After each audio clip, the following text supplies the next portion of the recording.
ഇനി നിങ്ങൾക്ക് വലിയ പൈസന്റെ ടോയ് ഗ്രേഡ് വേണ്ടെന്നുണ്ടെങ്കിൽ അത് അവിടെ ഉണ്ട് കേട്ടോ. ഇനി അതല്ല, ചെറിയ പൈസന്റെ ടോയ്സ്, അതായത് ചെറിയ മക്കൾക്ക് കൊടുക്കാൻ പറ്റിയ ബിഗിനേഴ്സ് സ്റ്റാർട്ടിങ് കൊടുക്കാൻ പറ്റിയ RC കാർസ് ഏതൊക്കെയാന്ന് എന്നോട് ചോദിച്ചു കഴിഞ്ഞാൽ ഈ കളക്ഷൻസ് ആണ് വരുന്നത്. അതായത് നല്ല കിടിലനായിട്ടുള്ള ഒരു FJ ക്രൂസർ കണ്ടില്ലേ.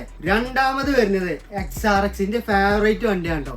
നല്ല കിടിലൻ സസ്പെൻഷൻ ആണ്. മൂന്നാമത് വരുന്നത് നല്ല കിടിലനായിട്ടുള്ള റീചാർജബിൾ RCയിൽ വരുന്ന ലംബോർഗിനി കേട്ടോ. പിന്നെ നമ്മളെ പണ്ടേ മുതലേ ട്രെൻഡിങ് ആയിക്കൊണ്ടിരിക്കുന്ന ഒരു കിടില തല കുത്തിയൊക്കെ മറന്നു പോകുന്ന ഒരു കാർ ഉണ്ടോ വെച്ച് കഴിഞ്ഞാല് അത് ഇതാണ് കേട്ടോ. പിന്നെ ആർക്കാണെങ്കിലും ഇഷ്ടപ്പെടുന്ന വണ്ടി ഡിഫൻഡർ കേട്ടോ. നല്ല കിടിലൻ കളക്ഷനാണ് ഇതിന്റെ അടുത്ത് വന്നിട്ടുള്ളത്. നമ്മളെ മക്കളെ ഫേവറായിട്ടുള്ള വണ്ടികളാണിട്ടത്. 1, 2, 3, 4, 5 ഇങ്ങനെ 5 ഐറ്റംസ് നമ്മൾ കൊടുക്കുന്നത് വെറും 150 ദിർഹംസിനാണ്. അത് മോളോവർ UAE ഫ്രീ ഡെലിവറി ആയിട്ടാണ് കൊടുക്കുന്നത് കേട്ടോ. അപ്പോ ആവശ്യക്കാരൊക്കെ ഉണ്ടെന്നുണ്ടെങ്കിൽ, മക്കളെ ഇഷ്ടപ്പെടുന്ന വാപ്പാരന്മാരൊക്കെ ഉണ്ടെന്നുണ്ടെങ്കിൽ ഈ കാണുന്ന വാട്സാപ്പിൽ ജസ്റ്റ് ഒരു അയച്ചോളൂ കേട്ടോ. അപ്പൊ പെട്ടെന്ന് കോൺടാക്ട് ആയിക്കോളി. അപ്പൊ ഇങ്ങനെ ഏറെക്കുറെ